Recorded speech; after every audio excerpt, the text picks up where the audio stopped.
Want to stop juggling spreadsheets, calendars, and a dozen apps just to run your rentals? Lodgify makes it easy. It's an all-in-one toolkit for hosts. Build a direct booking website, automate guest messaging, and keep all your channels in sync. Running your rental business your way has never been simpler. And for Good Morning Hospitality listeners, you can get 20% off any yearly plan with code GMH20. Just check the link in the show notes to get started today.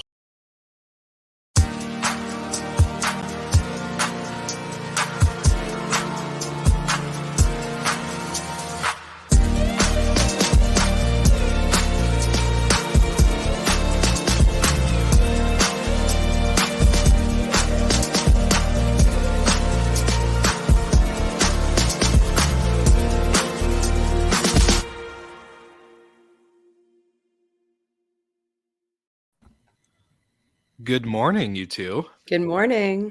Happy Monday. Happy Monday. Exciting day. Today is episode 99. I know, it's big. 99? Like, this is a big 99 deal. episodes.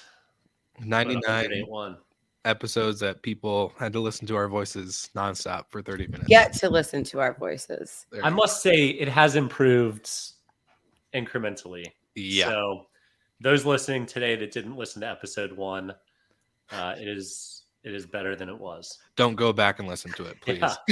Don't go re-listen. No, it was funny because like I got that Facebook memory. It was like episode 3, and it was like all of our cameras were super dark. No one had like good audio. We're all like on air. I had good audio because I had a good mic, but it was like a whole. Yeah, it was funny, and it was just so casual, but love it.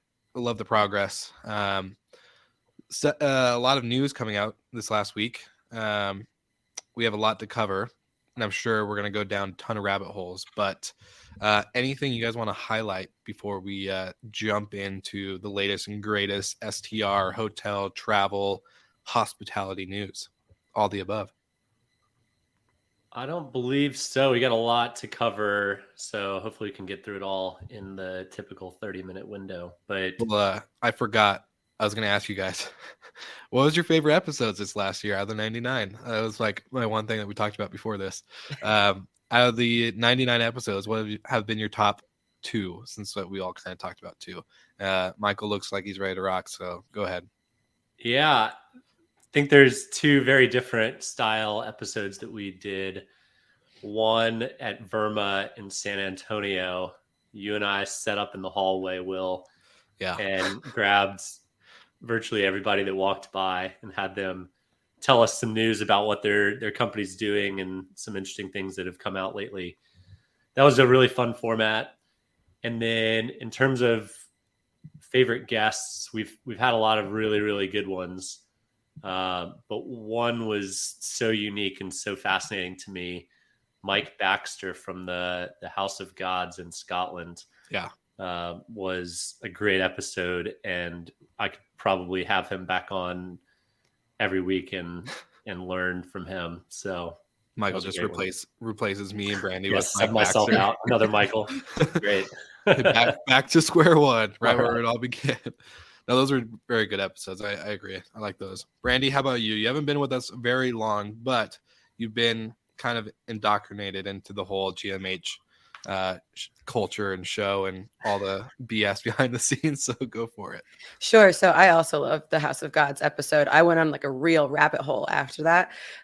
So he seemed, I just kind of want to hang out with him. Yeah. So. He's a blast. We had some fun with him in Scotland. My 2 favorites so far were the VRMA Las Vegas episode, really just because being in person together, you can, I think, the energy is just different. And even though Michael wasn't there, it was great to actually meet Jamie for the first time in person, which was bizarre because I didn't realize that we actually hadn't met before. So that was great. And then we had a 2-parter of, is this practical? And I think that always makes sense because there's a lot of things that like think you on paper and theory, you're like, that makes total sense. And it's really great to dissect, like, does it actually work in the real world? Yeah, no, I agree. And it was so funny in Vegas when you and Jamie were like talking and then like all of a sudden, like 10 minutes in the conversation, is this the first time we've actually met? Yeah. I was like, oh, this is great. I love it. I love it when that happens. No, that was a good time. It was a really good time. For me, I would say the Ryan Bailey episode, that was just fun to do, like a breaking news story, kind of like last minute, very last minute, like the day before, getting a message saying, hey, we need this news covered and we'd love to have your show do it. To then also the big brands, little brands, and no brands. I like the conversation we go into because like Sexton has a lot to input into, Story does a lot to put input into it. And of course, coming from like Marriott originally, in my experience, was just like a fun conversation. I think it opens up the door to a lot of other topics. So those are my 2 highlights this last year so far. Next week, we do, for all of our listeners, before we jump into the episode, we do have Jeff, who is the founder of Host GPO. Wow, coffee is not kicking in this morning. Founder of Host GPO. He's coming on the show not only to talk to us about what's going on with their business, but then also we're doing and wrapping up our giveaway. We launched it last week officially on Instagram. So for all of you listeners and watchers, we are giving away this amazing Nespresso coffee box. Get up, basically, the basics for your short-term rental. So excited about that. All right, now let's jump in. We have a lot to cover, so I'm going to share my screen and we're going to move over. So who wants to cover this one? I'm curious on I've never heard of this brand, so I'll take it. Go for it. So Les Collectionnistes, if my French accent is good, plays in the high-end luxury hospitality segment. So it is a booking site. They do have added layers of service on top of it, but they take some of the biggest and best properties all around the world. If you think back, Airbnb purchased Luxury Retreats, similar concept, but 60 million is a big bag right now. It goes to show there's a lot of confidence, regardless of the economy, but a lot of confidence in the luxury segment. So congrats to Max and team over there. Awesome. Now let's move over to Alto Vita. I had the pleasure of getting to chat with one of the co-founders of Alto Vita not too long ago before their Alto Awards.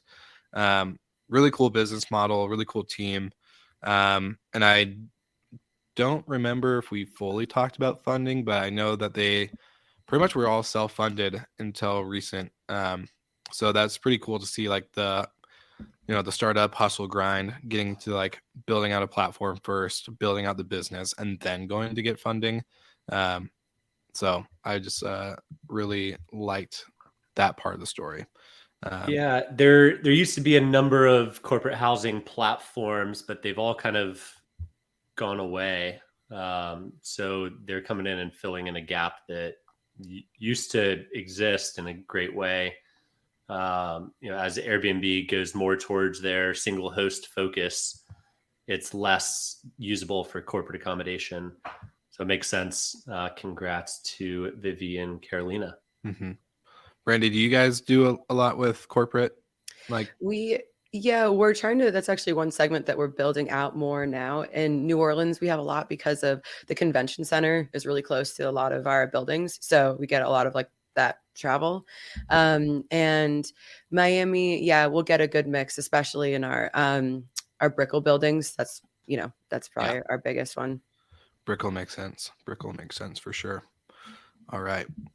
Oops. I hit the wrong button. Sorry, guys.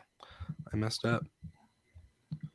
All right. We're going to go back to Resort Pass. Here we go. All right. Sorry for our technical errors. All right. Resort Pass raises 26 million whopping dollars. You guys were talking pre-show kind of about Resort Pass and seeing them before. So I'll let you guys take it away with your thoughts and comments. Yeah, I am. It's interesting. I had heard of them a couple years ago. They were really trying to expand, I think, around in Miami. And I think the concept is great. You can, and especially for hotels, you can kind of sell these like empty slots in your pool area, your spa services, that kind of thing. And we were also thinking it's great for guests, if we can't give you a late checkout, if you're kind of far from our office and we don't have a spot that's really convenient for you to put your bag, this is a great option where you can go and spend a couple of hours before your flight, or, you know, a couple hours before check-in, you know, whichever end of your trip. So I think that's great. 26 million is quite a lot. So I think that's great for them.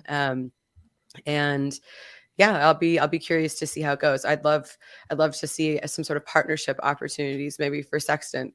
So have to maybe hit him up after this. And say any Resort Pass people watching right now, Sextant's hungry and looking for a partnership. Yeah. I love it. Well, I was Yeah. gonna say, I didn't know if it's a Series A or B, but it says right there, so it's good. A couple thoughts on that. I think 26 million is a lot. Very curious what the TAM is on Resort Passes, especially if they don't even have a program yet to partner with companies like Sextant that are in very resorty types of places like South Florida. Mhm.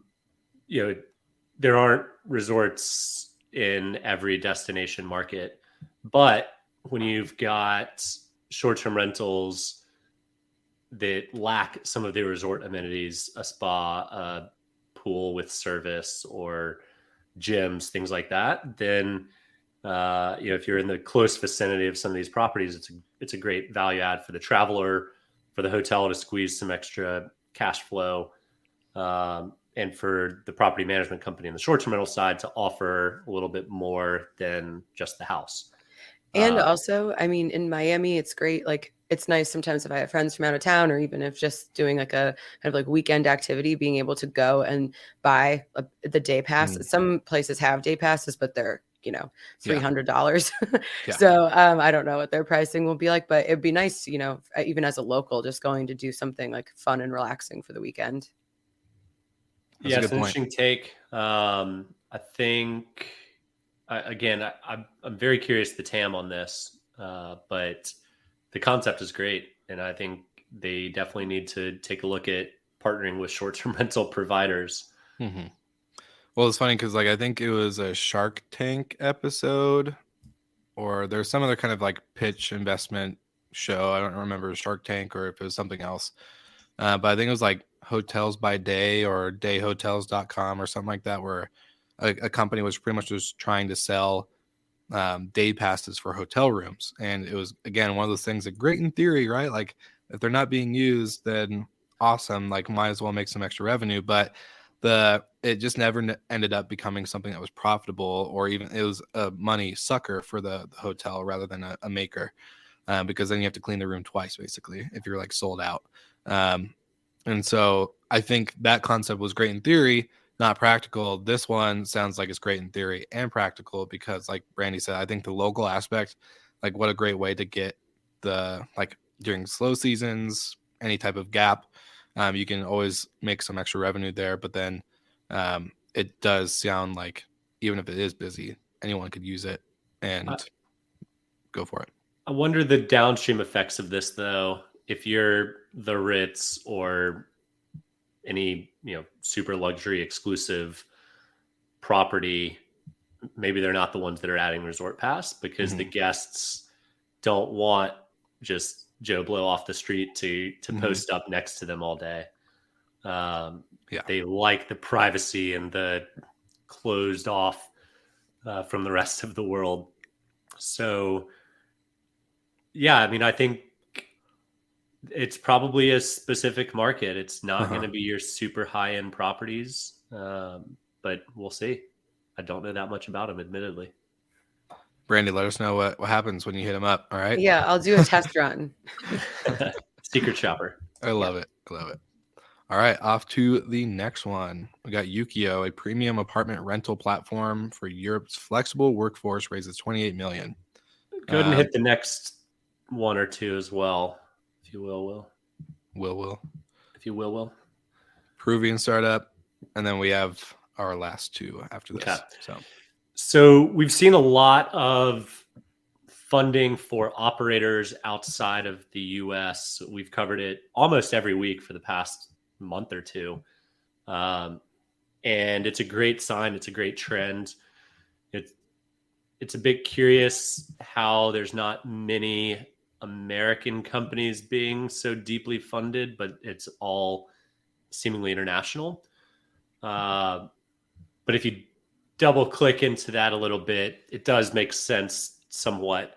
These are untapped markets. The TAM in Europe, for example, is bigger than the TAM in the US. And if companies in the US have gone public, like Sonder, the stock price may not be reflective of a great successful IPO, but they made it. They've got a track record. It's proven this is how you can grow and scale. And when you can enter a market in Peru and be the only operator there, or you can kind of roll up a group of European cities or countries, there's benefit there. And if you can get in the first round, there's a lot more upside, more value that you can equate to the company than if you invested in, a Series C company in the US. So it does make sense why travel is back. The whole COVID thing seems to be over, although it sounds like LA is contemplating some things. They don't count. They're in their own little world over there. Yeah, so hopefully we don't take 5 steps backwards, but travel is recovering, and so the investment, the thaw that we saw for a while of not too many companies being invested in, and VC is sitting on a bunch of cash. Looks like the checkbooks are flowing now. They were probably flowing then, and now people are just announcing. But here we are. It's congrats to the rest of the world. This is great. Yeah, I love seeing an operator in Peru getting this kind of funding, because I know Peru was hit really hard. And obviously tourism is such a big, component of their economy. So I think it's nice to see kind of the funds being spread out and some new markets getting that attention. Why do you guys, well, I know Michael kind of touched on it, but maybe I want your input as well, Brandy. Like, why do you think we're seeing more of a global investment kind of announcement rather than a lot of US ones? Do you think we're just, again, it's just waiting on announcements? Like, the money's flowing now, but we're just not seeing it? Yeah, I kind of agree with Michael that like the really maybe more of the opportunities are kind of outside the US right now.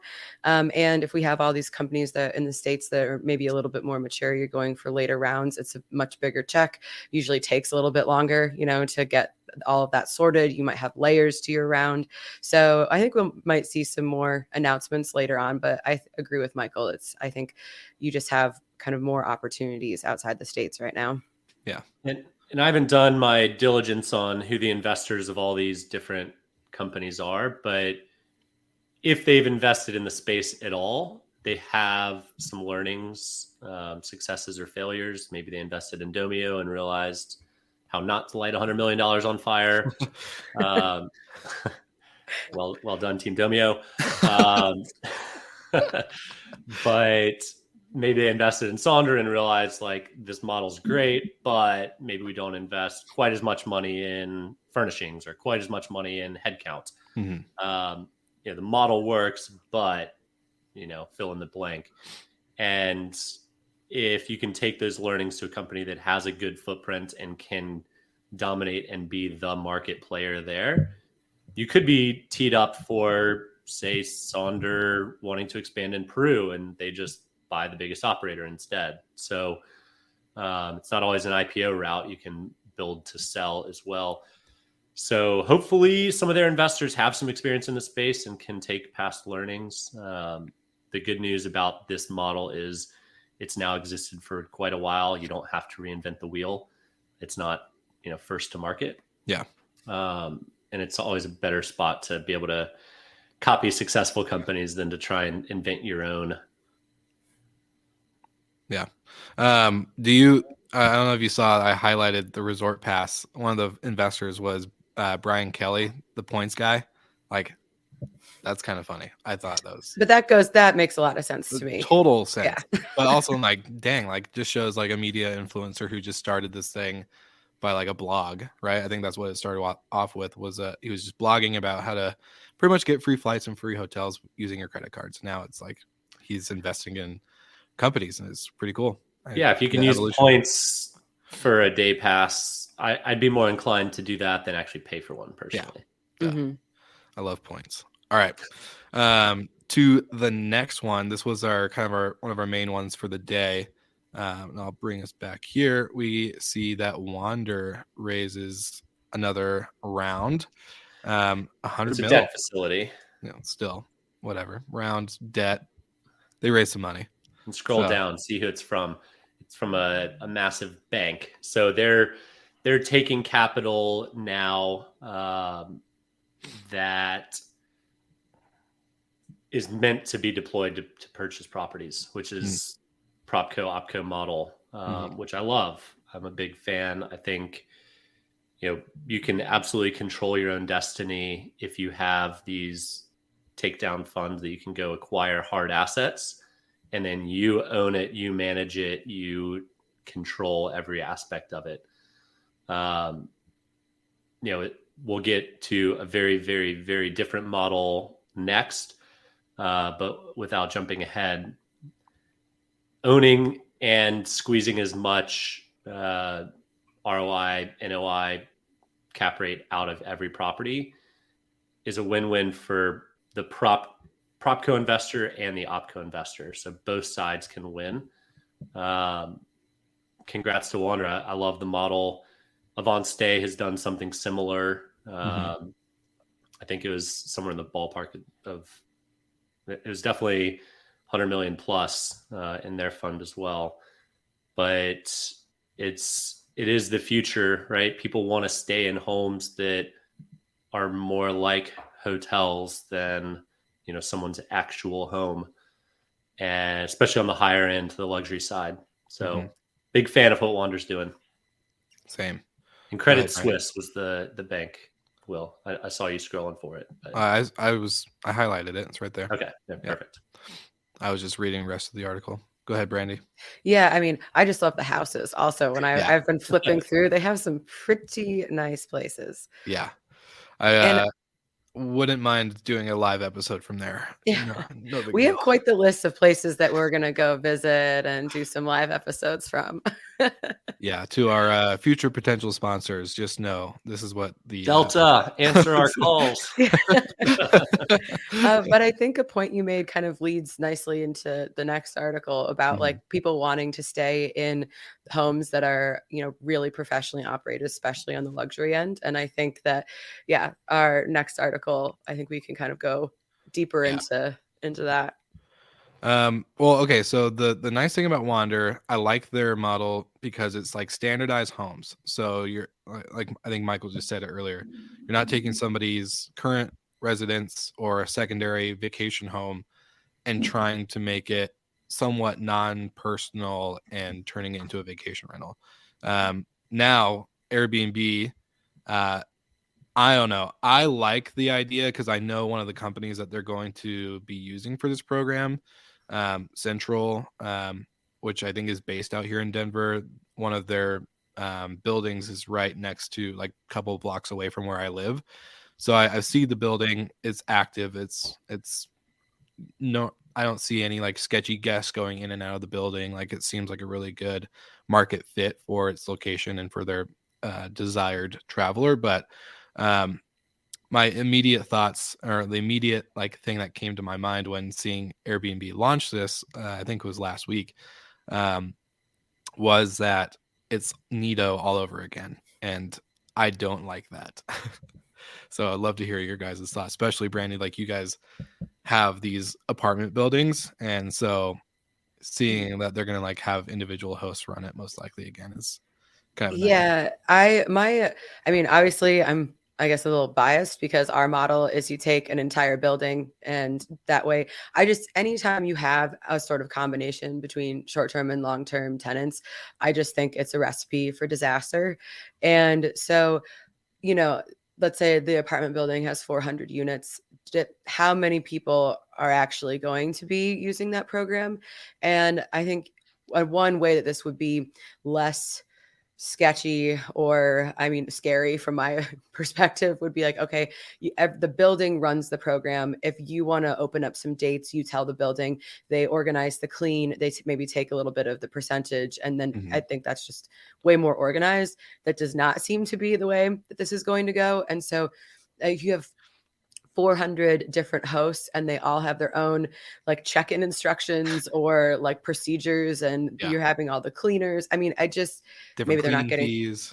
Yeah, exactly. So you could be, Will could have a $50 cleaning fee, Michael has 80s, and I have 150, and it's all the same unit. I mean, Yeah.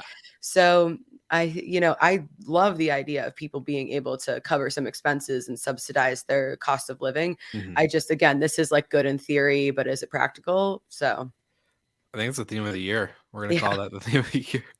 Yeah, I've got a lot of mixed feelings on these. Like, I loved the Nido model. The amount of revenue they were pushing back towards the property owner was insane. It was really, really good.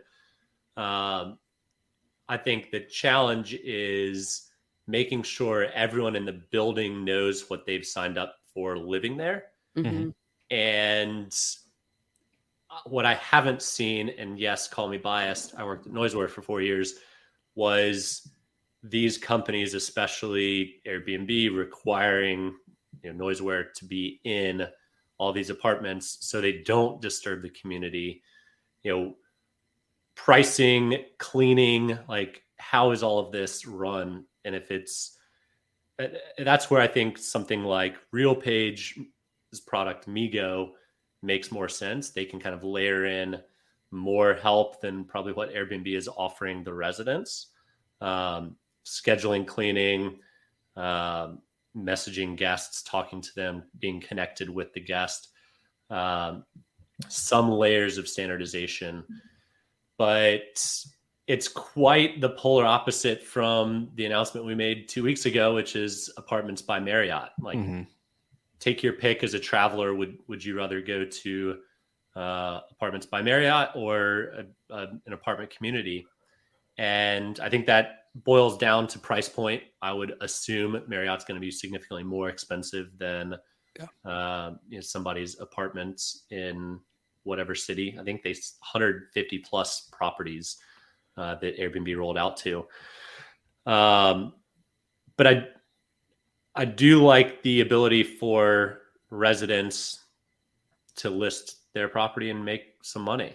Like, that's an attractive amenity as a resident. It could be you just rent out one time a year, but that one time is the Super Bowl and you can make $2,000. Like, that's great. Maybe you only rent out one time a year. Or maybe you're a traveling nurse or a pilot or a flight attendant or whatever, and you just a consultant and you're on the road a lot, and you can keep your place looking like a hotel, like almost no personal goods. That's great too. I think the line is like when it becomes too much of your own house, your own apartment, and others staying there. So as a guest, the first two are great, and the last one's a bit uncomfortable. Yeah, I also think, you have, let's say, one building, a lot of hosts are starting to host. People are going to start leaving Google reviews and things like that on the building. And so you could be like, you have just an inconsistent experience. So I'd be curious just to see over time, like, what the customer response is, because as an operator, we have some buildings where like so many people are like 5 stars, we love this place, blah, blah, blah. And then we get people who, like, for the same reasons, hate it. And we're the same operator. So it'll be curious to see what the customer experience over time is when everybody is having these different interactions with the same building. Yeah, I think it targets. Go ahead. I think it's probably the coolest amenity an apartment complex can have. But it doesn't come without its challenges, for sure.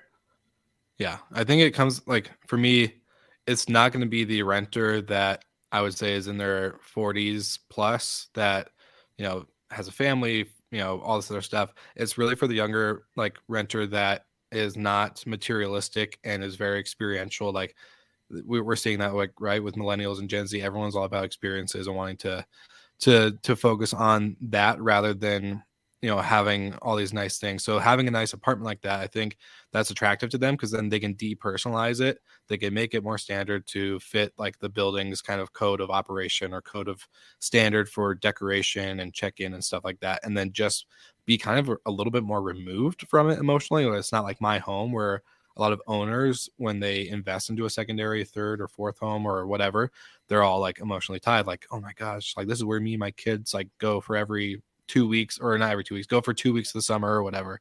And they have like these emotional like connections to it. Now you're going to have like a renter who's like, I don't own the asset, but I can make some money and I can use that for travel. I can use that for going out with friends. I could use that for paying off debt, rent, whatever. Like, it doesn't matter.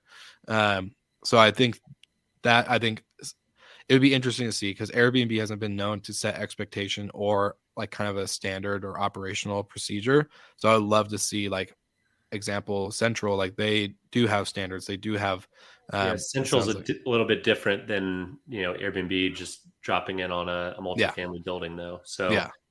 But that's hopefully they're going for companies like that, right? Like, you're hoping that they find the companies like Sextant or Central or whatever that do have standards, that do have that, and then can hopefully bring that into the tenant world. But again, it's all great in theory. It sounds like a fun, easy thing for them to do, but you know, we then become competitors, right? Yeah. With this. And so, yeah, like bring us in to consult and just take all, you know, like a brain drain. And then, you know, now you have, some competition. So yeah, I agree.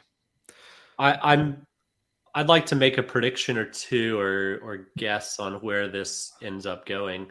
So Michael, you gotta wait. You gotta save the predictions for our this is different. I've got a much better prediction for that one. Yeah. So Will is referencing a influencer prediction show we're going to be doing soon. So everyone who's hearing this, it's a sneak peek. We'll announce it next week. Yeah. But just putting it out there. Yeah, just putting it out there. Keep an eye out. My guess is that this Airbnb multifamily thing is going to stick around. I think it will become more concentrated on fewer buildings. So let's say there's, call it 200 buildings today. I would guess that 5% of residents are turning on the ability to rent out their place. And in a year or two, we might be down to 125 buildings, but 10% or 15% of residents.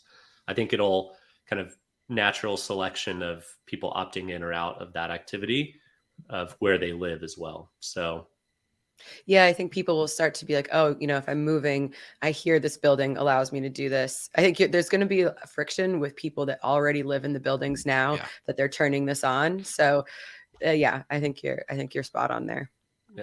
Yeah. I'm just waiting for my apartment building to tell me that they're ready to turn it on, because I'm never in my unit when I'm traveling for a year. So that'd be a nice way to pay off some bills. But awesome. Well, only 2 minutes over today. That was a lot of topics to discuss. Yeah, a lot of activity. Sweet. So before we close off, just again, next week, Jeff from Host GPO is joining us. We're announcing the winner of the Coffee Box giveaway. That's going to be our 100th episode. So what? I'm sad. Am I on next week, or is that Jamie? Jamie, it's just Jeff. So I was gonna say, do you want to join us next week? You're more than welcome to. We have you on the 100th. So come on, let's get it. Pop in and say hi. Yeah, let's get it. Have you pop in like Jamie did that one time when he was in his car. He's like, I'm tuning in live. So 100th episode, big deal. Super excited.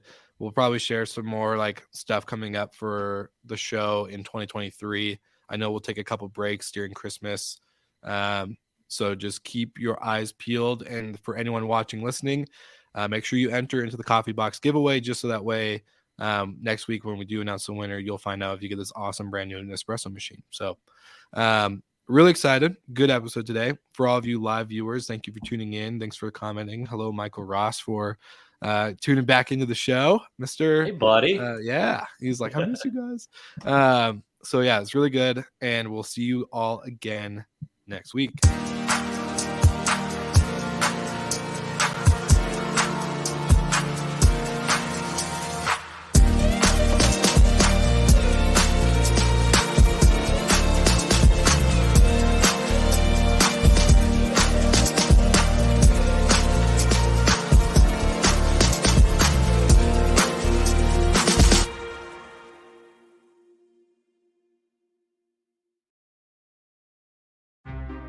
Want to stop juggling spreadsheets, calendars, and a dozen apps just to run your rentals?